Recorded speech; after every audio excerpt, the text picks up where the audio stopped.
I was living in Ethiopia. A comfortable life. But my nation was disintegrating before my eyes. And when that is happening, You don't just sit and watch. I thought that I must try to do something, even though I was putting my life in danger.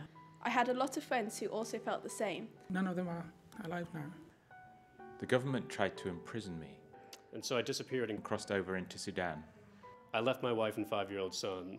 It was so difficult, but I had to save my life. For 2 years I stayed in a refugee camp in Sudan. This was the harshest time I spent in my life. That's where I saw The animal nature of human beings. I became subhuman, A nobody. but I kept the hope alive that one day, I would breathe the air of freedom. after many years, I found a smuggler. He said he would take me to England. When I was 10 years old, my English teacher told us to write a letter So I wrote to the British Embassy. asking them to send us some books They sent me a bundle of books. and a picture of the English countryside. I thought it must be a beautiful place. I arrived at Heathrow Terminal 3. February, a very windy day. At first, things seemed all right.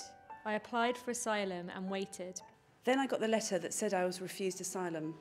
They said Ethiopia has a democratic representative government. I was shocked. They were so misinformed, so incompetent and unprofessional.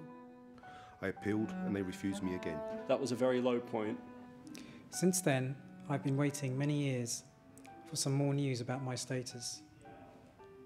I lived in suspense. So I could easily be deported. I'm not allowed to work, I tried to volunteer with a charity. but they wanted to see my papers. Sometimes people from our community give me a painting or a decorating job, I get £70 or so. and I manage to pay the rent.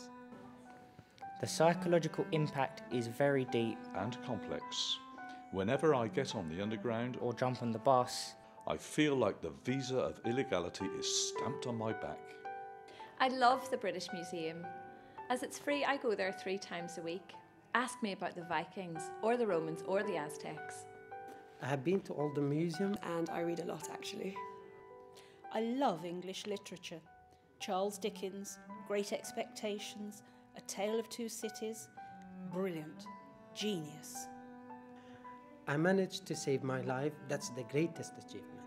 I don't believe it is the wish of the British people to torment and traumatise people like me. someone who has been part of your society for so many years. It is fair. What I was expecting by reporting every month, by obeying the law, was that one day They would give me legal status. At least let me see my wife and son again. and go to work without fear and be A productive citizen. It's common sense. common sense, The history of the world is The history of migration.